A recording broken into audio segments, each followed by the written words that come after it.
رمضان بالکل سر پر ہے اور گرمی بھی اسی حساب سے شروع ہو گئی ہے. جن لوگوں نے روزے رکھنے ہوتے ہیں ان کی صحت پہ اس سے کوئی فرق نہیں پڑتا کہ سردیوں کے روزے ہوں گے یا گرمیوں کے, وہ تو رکھنے ہی رکھنے ہیں. کچھ لوگ ہوتے ہیں جو کنفیوز ہوتے ہیں کہ یار رکھیں یا نہیں رکھیں, وہ بہت پریشان رہتے ہیں. دو قسم کے لوگ ہیں جو بالکل پریشان نہیں ہوتے, ایک وہ جنہوں نے رکھنے ہی رکھنے ہیں اور ایک وہ جنہوں نے رکھنے ہیں ہی نہیں, چاہے سردیوں کے ہوں یا گرمیوں کے. یہ دونوں بالکل پریشان نہیں ہوتے. جو درمیان والا طبقہ ہے نا, جو سوچتا ہے کہ رکھوں کہ نہیں رکھوں, رکھنے کہ نہیں رکھنے, وہ کیا رہتا ہے, پریشان. حضرت حکیم اختر صاحب رحمہ اللہ تعالی ایک بات فرمایا کرتے تھے کہ پریشانی کو اگر دور کرنا چاہتے ہو تو شان کو پرے کر دو. پریشانی کا مطلب پریشان, شان کو کیا کر دو, شان کا مطلب ہماری بھی کوئی شان ہے, ہماری بھی کوئی سوچ ہے. کوئی سوچ نہیں ہے, اللہ جو کہے گا وہ ہم کریں گے. گرمی ہے, سردی ہے, خزاں ہے, بہار ہے, روزہ تو بہرحال روزہ ہے, وہ تو رکھنا ہے. تو اس سے انسان سکون میں رہتا ہے. ہمیشہ وہ شخص پریشانی والی زندگی گزارتا ہے جو کسی بھی معاملے میں کنفیوز ہوتا ہے. جو غیر مسلم ہے نا, غیر مسلم, اللہ نے ان کی بے سکونی کی قرآن مجید میں جو وجہ بیان کی ہے, وہ وجہ یہی ہے کہ وہ ساری زندگی کنفیوز رہتے ہیں. کنفیوز ہونے کی وجہ سے ان کا فیوز اڑ جاتا ہے. تو جو جتنا کنفیوز ہوگا اس کی لائف اتنی ہی ایک مشکلات کا شکار ہوگی.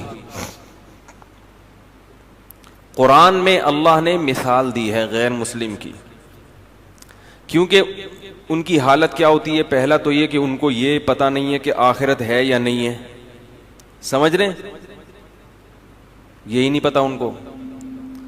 یہ دنیا ہی سب کچھ ہے, تو اس دنیا میں اچھا کیا ہے اور برا کیا ہے, یہی ڈیفائن کرتے کرتے اسی کو سمجھتے سمجھتے پوری زندگی لگ جاتی ہے. مدرسے والے راستے میں کسی صاحب نے گاڑی غلط پارک کر دی, اس کو ہٹائیں, سرمئی رنگ کی گاڑی ہے بھائی, ایسا نہ کیا کریں یار.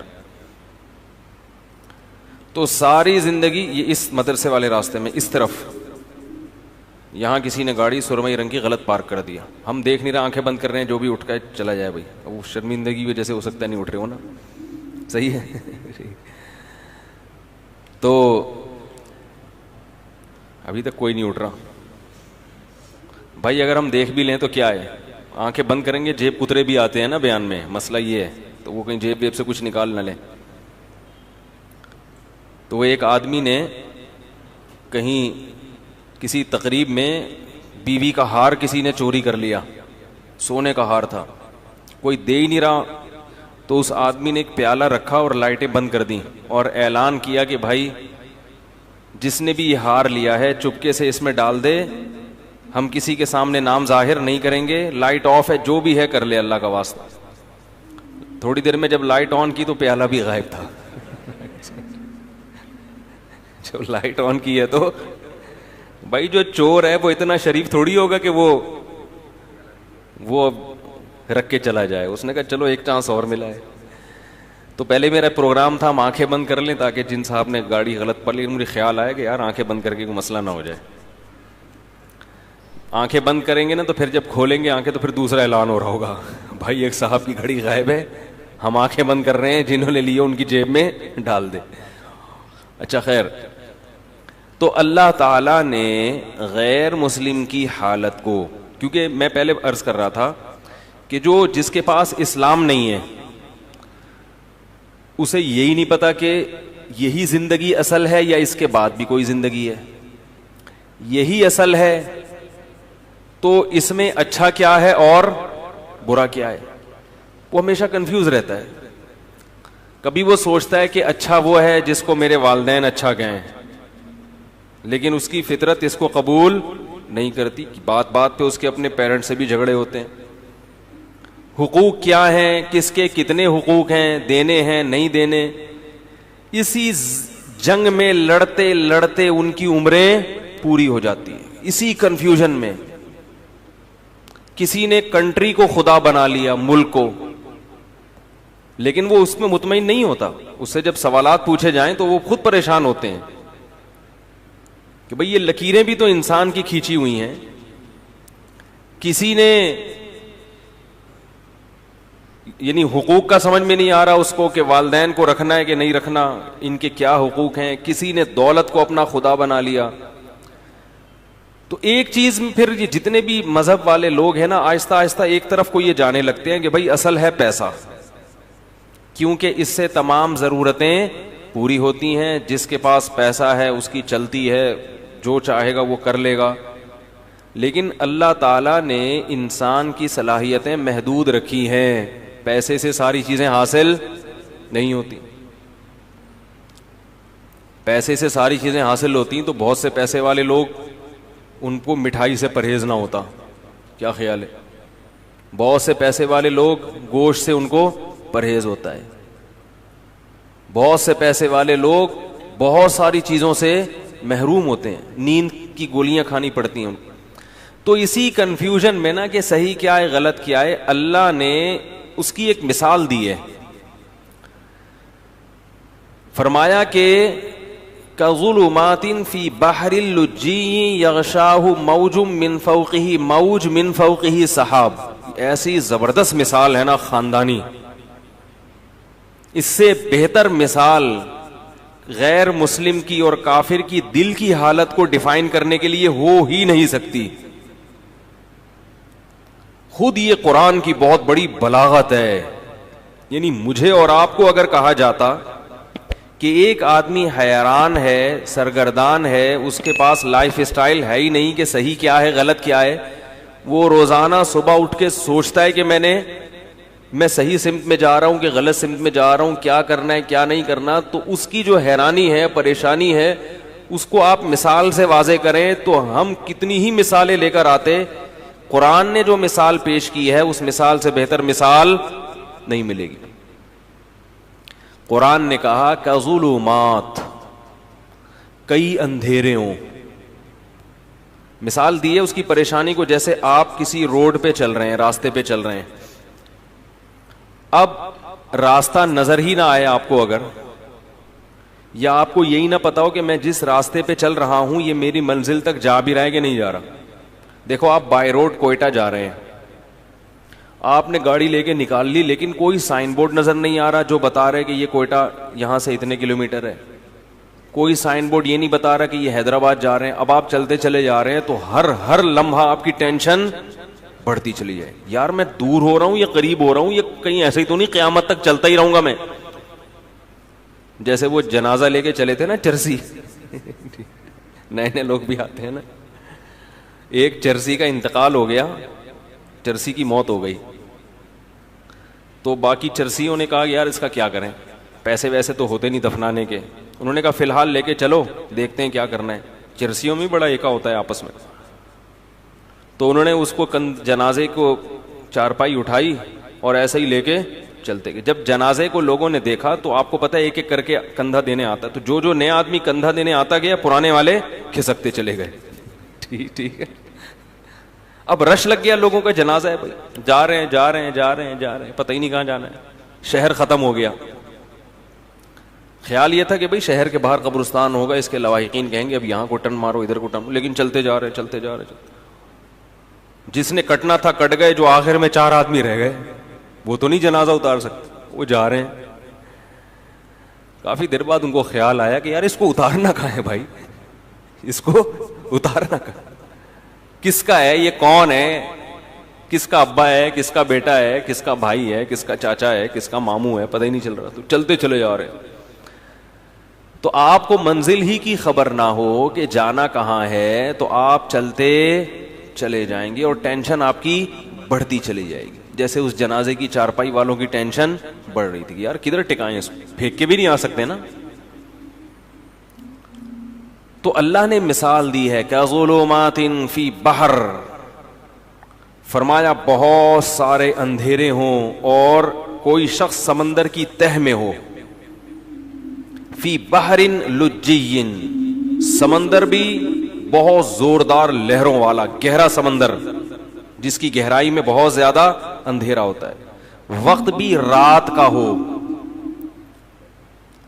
یغشاہ موج من فوقہ موج، موج کے اوپر موج چڑھی ہوئی ہے، ایسی گہرائی والا سمندر، من فوقہ سحاب، اور کالی رات میں بادل بھی ہوں کالے جو ستارے اور چاند کی روشنی سے بھی رکاوٹ بن رہے ہوں، اور اندھیرے کا یہ عالم ہے اذا اخرج یدہ لم یکد یراہا، جب اپنا ہاتھ نکال کے وہ دیکھنا چاہتا ہے تو اس بات کا کوئی امکان ہی نہیں ہے کہ ہاتھ بھی دیکھ سکے، یعنی کہ ہاتھ دیکھ نہیں پا رہا، یہ ممکن ہی نہیں ہے، اس کا بھی تصور نہیں ہے۔ حضرت حکیم الامہ مولانا اشرف علی تھانوی رحمہ اللہ تعالی کی جو تفسیر ہے نا بیان القرآن، ایسی خاندانی تفسیر میں نے آج تک نہیں دیکھی۔ اس کی اردو بہت گاڑی ہے، اس لیے عام لوگوں کی سمجھ میں نہیں آتی، تو خاص طور پہ جو اہل علم حضرات ہیں، میں تو چھوٹا منہ بڑی بات ہوگی لیکن میں ان سے بڑوں ہی کی نسبت سے ایک بات کہتا ہوں کہ اپنے مطالعہ میں بیان القرآن کو لازمی شامل کرو۔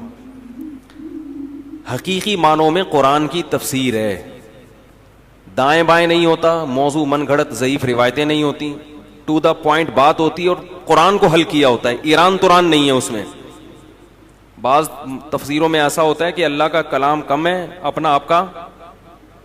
آپ کا اپنا پروگرام اس میں زیادہ، پھر ہر شخص نے تفسیر کو بھی اپنے حساب سے ڈھالنے کی کوشش کی ہے، ہر آدمی نا آیتوں سے اپنے مطلب نکال کے اس کو، تو بیان القرآن ایک ایسی تفسیر ہے اردو میں مگر گاڑی اردو ہے، ٹو دا پوائنٹ بات ہوتی ہے، ایسا خاندانی ترجمہ، ہوائی فائرنگ نہیں ہے اس میں، ترجمہ کیسا خاندانی کہ اگر انہوں نے کہیں ہی کا لفظ بڑھایا ہے تو حاشیہ چڑھایا ہے کہ میں نے اس ترجمے میں ہی کیوں بڑھایا ہے، یہ کس قاعدے سے، عربی کے کس قاعدے سے استدلال کیا ہے، بھی کا لفظ بڑھایا ہے تو حاشیے میں عربی میں لکھا ہے کہ یہ بھی میں نے کیوں بڑھایا ہے، اس میں بھی کا لفظ کیوں بڑھایا ہے، ایک ایک لفظ میں کہیں عظیم کا لفظ بڑھا دیا، کہیں تنوین سے کیا استدلال، یعنی اتنی عربی گرامر کی باریکیاں ہیں کہ وہ علماء ہی سمجھ سکتے ہیں کہ یہ کیسی تفسیر، عوام کو کی پلے پڑنے والی نہیں ہے، یہ بھی پہلے بتا دوں،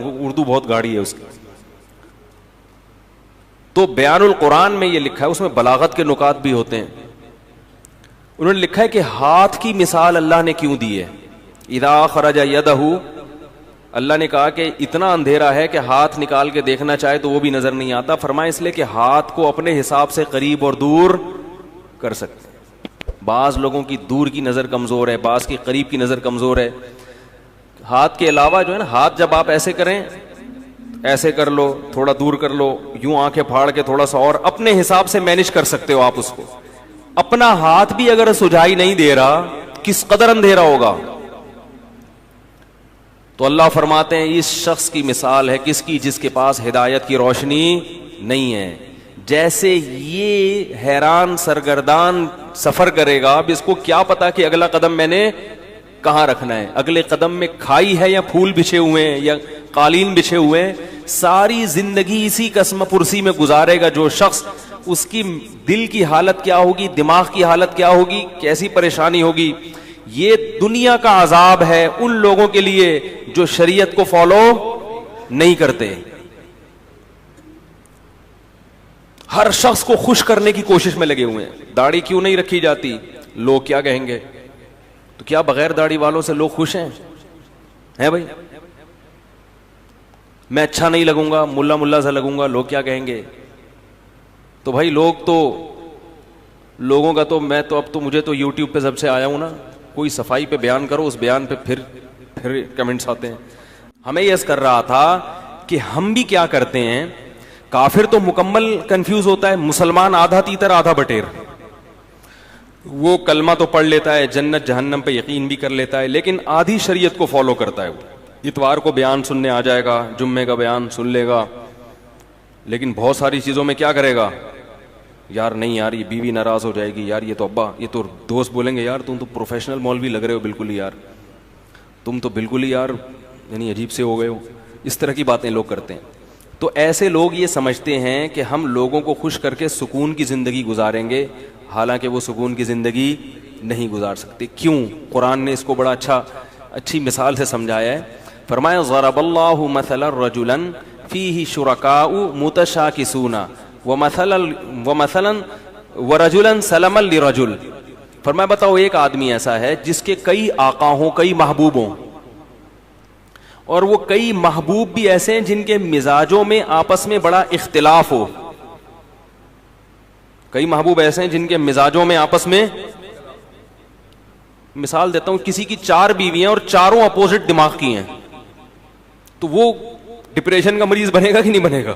چاروں کو خوش رکھنا اس کے لیے ممکن ہوگا ہی نہیں. چاروں کا مزاج بالکل الگ، چاروں پھڈے باز. وہ کہتی ہے میری دعوت قبول کرو، میرے ہاں ناشتہ کرو، کہہ رہی ناشتہ آپ نے میرے ہاں ہی کرنا ہے. تیسری کہہ رہی ہے ناشتہ تو آپ کا باپ بھی میرے ہاں کرے گا. چوتھی کہہ رہی ہے ناشتہ روزانہ کس کے گھر ہوگا؟ میرے گھر. ایک کے ابا ایس ایچ او ہیں، ایک کے ڈی ایس پی، ایک کے آرمی میں کرنل ہیں، اور ایک کے ابا علاقے کے ناظم ہیں بھائی، اور ہول سیل کے حساب سے سالے بھی ہیں. اب چاروں کا مطالبہ کیا ہے؟ ناشتہ کس کے یہاں ہوگا؟ آپ کہو گے بھائی ناشتہ تمہارے ہاں، لنچ تمہارے ہاں، ڈنر تمہارے ہاں. کوشش کرو گے نا؟ نہیں. متشاکسون، جھگڑالو، نہ ضدی. بول دیا ناشتہ آپ نے کہاں کرنا ہے؟ ادھر کرنا ہے. بڑھے گا کہ نہیں بڑھے گا؟ یہ ٹینشن سے بولے گا بھائی 4 پراٹھے تھوڑی کھا سکتا ہوں میں، چلو ادھر بھی ناشتہ کر لیا، ادھر بھی کر لیا، ادھر بھی. پھر لنچ میں یہی پھڈے بازی. تو چاروں کو خوش رکھ سکتا ہے؟ بولو بھائی نہیں رکھ سکتا. ایک کہہ رہی مجھے اپنے ساتھ سفر پہ لے کے جاؤ، دوسری کہہ رہی اس دفعہ سفر پہ میں نے جانا ہے، تیسری کہہ رہی اس دفعہ تو ان دونوں نہیں جانا، میں نہیں جانا ہے. وہ قرآن اندازی کرے گا نہیں، قرے کو ہم نہیں مانتے، چلو بیگم تمہیں اس دفعہ تمہیں لے جاتا ہوں، اگلے چکر میں تمہیں نہیں، اسی دفعہ میں نے بھی. متشاکسون کا مفہوم سمجھا رہا ہوں آپ. پھڈے باز، ہر ایک کی خواہش ہے کہ ابھی میری جو چاہت ہے اس کو پورا کرو. بھائی آپ پورے ہو جاؤ گے اس میں؟ نہیں ہو سکتا. 4 دوست ہیں، کوئی بھی 4 محبوب ہیں، یا 3 ہیں، یا 2 ہیں، یا کئی سارے ہیں. اللہ فرماتے ہیں یہ شخص کبھی بھی سکون کی زندگی، بولو بھائی. آپ کہیں گے پھر میں 4 کی ترغیب کیوں دیتا ہوں جب سکون اللہ خود کہہ رہے ہیں؟ بھائی وہ اس لیے کہ ایسا ہوتا نہیں ہے کہ چاروں ایک کا ناشتہ کر لو، ایک کے لنچ کر لو، ایک کے ڈنر کر لو، اگلے دن پھر ناشتہ یہاں کر لو. تو باریاں شریعت نے اسی پھڈے سے بچنے کے لیے، پھر بھی نہیں ہے تو پھر جاؤ ڈاکٹر کو دکھاؤ. ایسا بھی ہوتا ہے بعض دفعہ. ہم کب کہتے ہیں کہ لڈو کھانے کی نیت سے کرو؟ ہم تو کہتے ہیں بھائی جہاد ہے، پٹو گے. ٹھیک ہے، یہ تو ہم پہلے کہتے ہیں. ثواب ملے گا مگر پٹنے کا الگ ملے گا اور شادی کا الگ سے ملے گا. تو ضرورت ہے معاشرے کی. تو اللہ تعالیٰ فرماتے ہیں کہ ایک آدمی ہے ایسے ہیں جس کے محبوب ہیں، جس کے کئی خدا ہیں. ایک خدا کو خوش کرتے ہو، دوسرا خدا ناراض ہو جاتا ہے. دوسرا وہ ہے سلم الرجل، جس کا صرف ایک آقا ہے، اس کو پتا ہے صرف میں نے اس کو خوش کرنا ہے، اس کی چاہتوں کو پورا کرنا ہے. فرمایا بتاؤ هل یستویان مثلا، کیا سکون اور اطمینان میں دونوں برابر ہو سکتے ہیں؟ آج مسئلہ یہ ہے کہ ہم نے ایک اللہ کو محبوب حقیقی بنایا ہی نہیں ہے. جمعے کی نماز پڑھ لیتے ہیں اللہ کو خوش کرنے کے لیے، ایک آدھ روزہ بھی رکھ لیتے ہیں اللہ کو خوش کرنے کے لیے، عید پہ نہا بھی لیتے ہیں اللہ کو خوش کرنے کے لیے. لیکن بہت سارے کام ہیں جن سے اللہ ناراض ہو رہا ہے مگر بیوی بچے خوش ہو رہے ہیں، وہ بھی چلے گا ساتھ میں.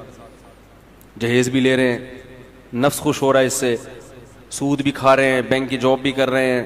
رمضان میں جس دن دیکھا کہ یار ذرا آج بڑا مشکل لگے گا، آفس میں دل نہیں لگے گا اگر میں نے کچھ کھایا پیا نہیں، تو روزہ گول. ایک صاحب کا میرے پاس فون آیا کہ حضرت میں وہ 11 بجے آفس آیا ہوں، میں نے سوچا تھا کہ اگر گرمی سخت ہوئی تو چھوڑ دوں گا، گرمی کم ہوئی تو رکھ لوں گا، تو 11 بجے میں نیت کر سکتا ہوں، آج موسم اچھا ہے.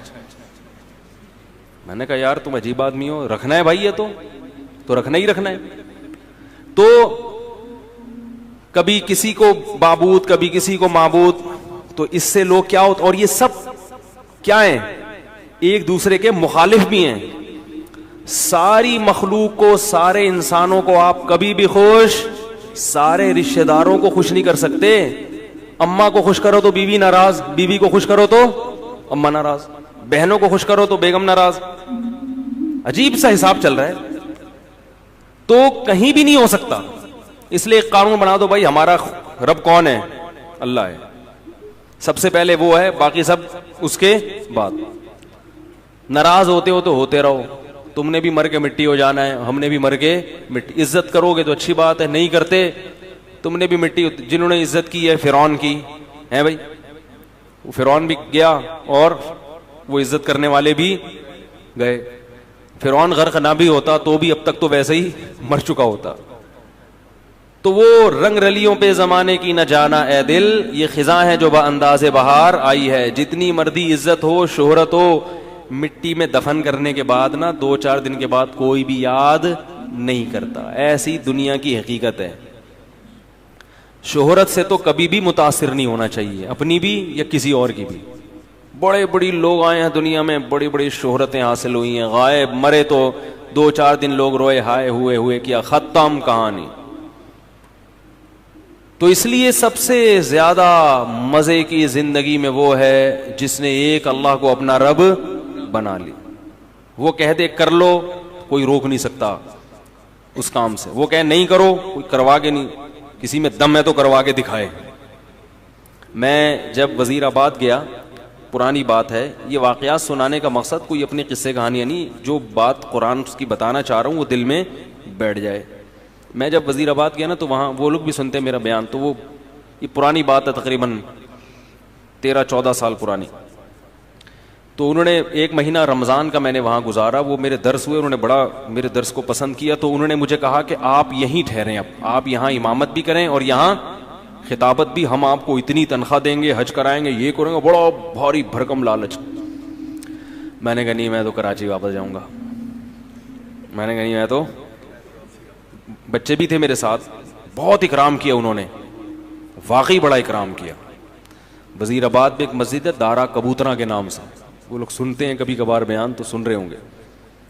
یعنی 1 مہینہ میں نے اپنے گھر سے کھانا, کہتے ہیں 1 مہینہ نہیں کھائے, کوشش کے باوجود کہ بھئی آج ہم زبردستی مقابلے بازی. صبح سحری میں کھڑے ہوتے تھے, یہ دودھ لے کے, دہی لے کے, بھائی خود بنانے دو یار, گھر میں عادت خراب ہو جائے گی. نہیں, پھر وہ افطاری میں پھر کھانا, وہ بھائی مزے ہی موجہ.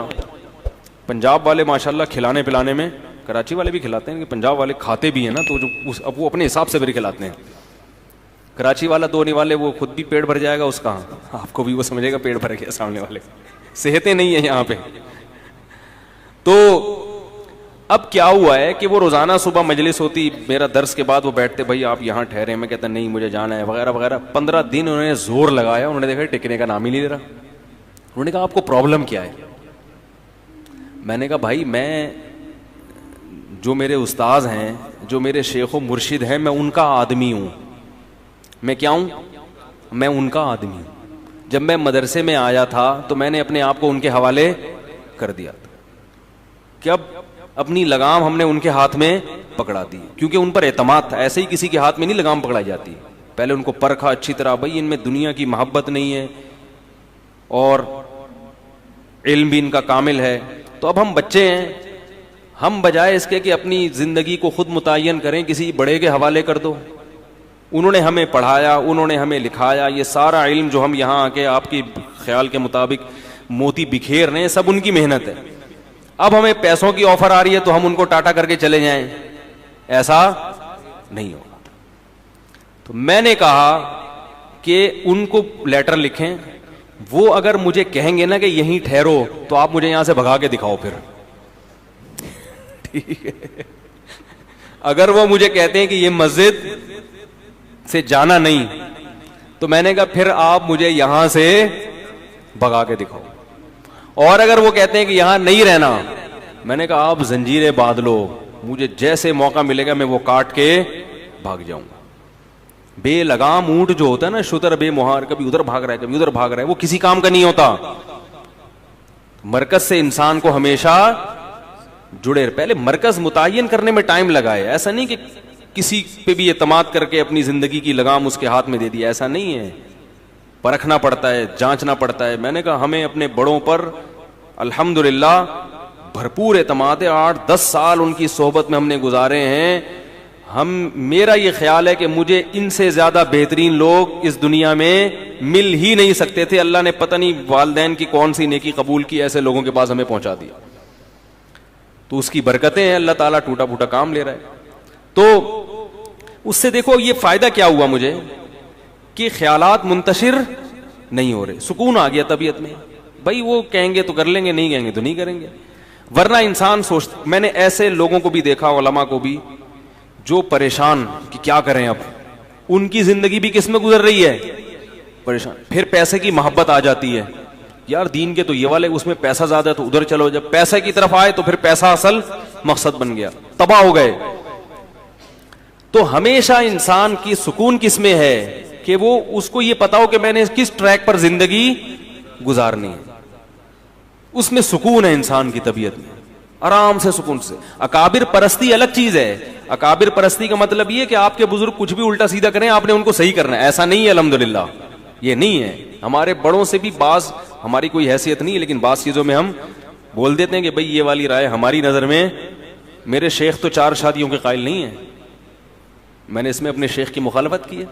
ٹھیک ہے, وہ نہیں قائل ہے اس کے. وہ کہتے ہیں زمانے میں, میں نے کہا نہیں ہونی چاہیے, میری دلائل ہے, اس پہ کتاب ہے. میں کہتا ہوں بھائی مجھے ان دلائل کا کوئی جواب دے.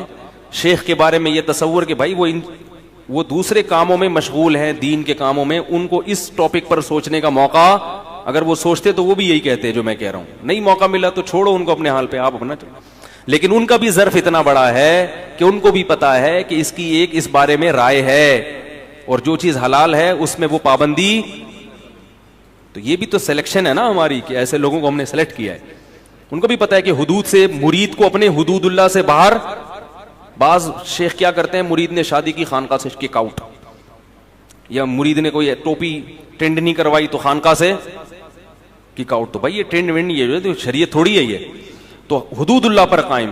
خیر, تو سکون کس میں ہے؟ سکون ایک کو بڑا بنانے میں, اور وہ اصل کون ہے؟ اللہ. اس کو بڑا بنا لو, زندگی خدا کی قسم بڑی مزے کی گزرے گی. حضرت معاویہ رضی اللہ تعالی عنہ نے حضرت عائشہ رضی اللہ تعالی عنہا کو خط لکھا کہ اے, یعنی اپنی ماں کہہ کے خطاب کیا کہ آپ مجھے کوئی نصیحت کریں. حضرت عائشہ تو حضرت معاویہ سے عمر میں بہت چھوٹی تھیں, مگر جانتے تھے کہ پیغمبر کی زوجہ ہیں اور ہماری ماں ہیں, تو ان سے نصیحت لے رہے ہیں. فرمایا نصیحت مختصر ہو, جامع ہو, مختصر ہو. حضرت عائشہ نے نصیحت کی کہ جو لوگوں کو خوش کرنے کے لیے اللہ کو ناراض کرتا ہے, اللہ اس کو لوگوں کے حوالے کر دیتے ہیں, اور پھر لوگ بھی اس سے خوش نہیں ہوتے. اور لوگوں کی ناراضی کی پرواہ کیے بغیر اللہ کی رضا میں لگا رہے تو لوگ بھی کیا ہو جاتے ہیں, بالآخر خوش ہو جاتے ہیں. اس طرح کا مفہوم ہے, پورے الفاظ نہیں ہے یہ. تو ایک کو اگر اللہ خدا بنا لیا جائے نا, بس وہی ہے, تو سب سے پہلا فائدہ کیا ہوتا ہے زندگی میں؟ سکون. آپ کو منزل کا پتہ چل جاتا ہے. تو اس لیے میں اتنی لمبی تقریر کر رہا ہوں کہ دیکھو بھائی, یہ جو فرائض و واجبات ہیں اس میں ہمارے پاس آپشن نہیں ہے. رمضان کے روزے صرف مسافر چھوڑ سکتا ہے اور بیمار, ان 2 کے علاوہ کوئی بھی روزہ نہیں چھوڑ سکتا. اور سفر میں بھی اگر تکلیف اور مشقت نہ ہو تو روزہ رکھنا افضل ہے, تاکہ رمضان کی فضیلت حاصل ہو. وہ جو حدیث میں آتا ہے لیس من البر الصیام فی السفر, سفر میں روزہ نیکی نہیں ہے, وہ اس سے وہ سفر مراد ہے جس میں تکلیف ہو, مشقت ہو. آج کل جہازوں کے سفر ہیں, ٹرینوں کے سفر ہیں, بسوں کے سفر ہیں, بہت آرام سے روزہ رکھ سکتے ہیں, نہیں چھوڑنا چاہیے, اس میں فضیلت سے محروم ہو جائیں گے رمضان کی. تو اس لیے پہلا تو یہ کام کرنا ہے کہ ہمت کرنی ہے, کسی نے بھی ایک بھی روزہ قضا, بولو بھائی,